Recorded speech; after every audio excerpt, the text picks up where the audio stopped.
अभी next vitamin है riboflavin. It is also called as vitamin B2 या yellow enzyme.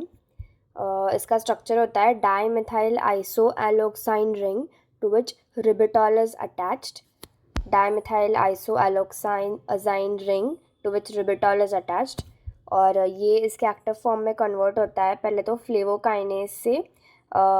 Energy requirement होती है उसमें, तो एक ATP कंज्यूम होके FMN बनता है.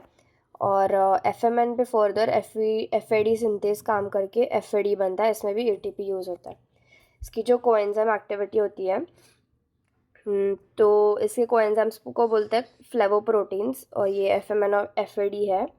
फिर FAD जो है during oxidation process 2 H atoms accept करता है सबस्ट्रेट से और रिड्यूस होता है FADH2 में, क्योंकि 2 एटम्स एक्सेप्ट कर रहा है. फिर FMN डिपेंडेंट रिएक्शंस, ये अमाइनो एसिड ऑक्सीडेशन में कोएंजाइम रोल प्ले करता है. It is reoxidize by FMN. पहले तो रिड्यूस होता है, उसके बाद रीऑक्सीडाइज होता है मॉलिकुलर ऑक्सीजन से टू प्रोड्यूस H2O2. तो L अमीनो एसिड से ऑक्सीडेशन से L इमीनो एसिड बन के कीटो एसिड बनता है, जिसके अंदर FMN is reduce to FMNH2 which is reoxidize to FMN with the help of molecular oxygen which is converted to H2O2. और फिर H2O2 फर्दर कैटालिस से H2O और ऑक्सीजन में कन्वर्ट हो जाता है. फिर FMN की पहली रिएक्शन तो ये अमाइनो एसिड ऑक्सीडेशन. दूसरी रिएक्शन है रेस्पिरेटरी चेन में, अपने को पता ही है NADH डिहाइड्रोजनेस कॉम्प्लेक्स में FMN होता है और उसका इलेक्ट्रॉन इस ऑर्डर में जाता है. पहले तो NAD+ में आता है, फिर उसके बाद FMN को ट्रांसफ़र होता है और फिर FMN से CoQ को ट्रांसफ़र होकर फिर आगे जाता है. तो 2 रिएक्शन है FMN dependent, amino acid oxidation और रेस्पिरेटरी चेन. अभी FAD डिपेंडेंट एंजाइम्स टोटल 8 है. पहला तो सक्सिनेट डिहाइड्रोजनेस से फ्यूमारेट. ये वाली रिएक्शन थायमीन में भी है, इसमें TPB भी यूज़ होता है. फिर असाइल कोए डिहाइड्रोजनेस से अल्फ़ा बीटा अनसैचुरेटेड असाइल कोए, दोनों डिहाइड्रोजनेस है. फिर जैंतीन से यूरिक एसिड जैंतीन ऑक्सीडेज से. पायरुवेट से एसिडिल कोए पायरुवेट डिहाइड्रोजनेस से. इसमें भी थाइमीन यूज़ होता है, TPP देखा था अपन ने थाइमीन में. फिर अल्फ़ा कीटोग्लूटारेट से सक्सिनल को है अल्फ़ा कीटोग्लूटारेट डिहाइड्रोजनेस. सॉरी इसमें थाइमीन नहीं यूज़ होता ये वाली रिएक्शन में. अल्फ़ा कीटोग्लूटारेट की रिएक्शन में थाइमीन यूज़ होता है. फिर रेटिनॉल से रेटिनोइक एसिड में.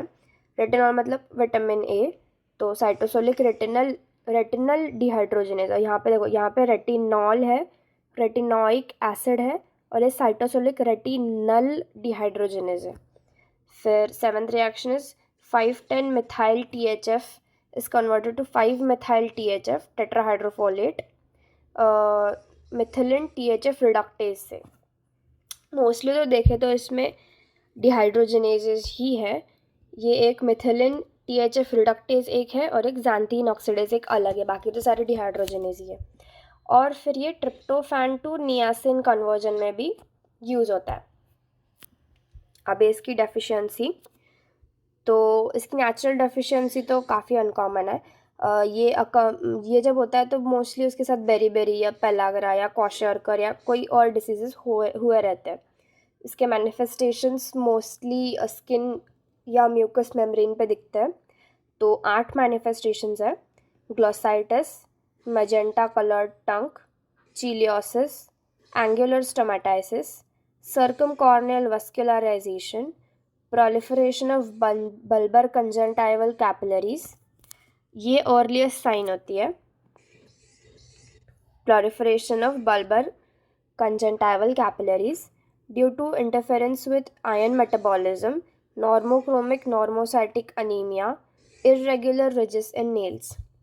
तो ग्लोसाइटिस होता है, मजेंटा कलर टंग, फिर चीलियोसिस होता है, एंगुलर स्टोमाटाइटिस होता है, सर्कमकॉर्नियल वास्कुलराइजेशन और प्रोलिफरेशन ऑफ बल्बार कंजंक्टिवा. फिर इसके डाइटरी सोर्सेस, लिवर में मिलता है dried yeast, eggs, whole milk, fish, whole cereals, legumes और ग्रीन लेफी वेजिटेबल्स। इसका required daily allowance 1.5 milligrams per day है और प्रेगनेंसी, लैक्टेशन या ओल्ड एज के टाइम पे 0.2 टू 0.4 मिलीग्राम्स और एडिशनल चाहिए। तो ये है पूरा राइबोफ्लेविन।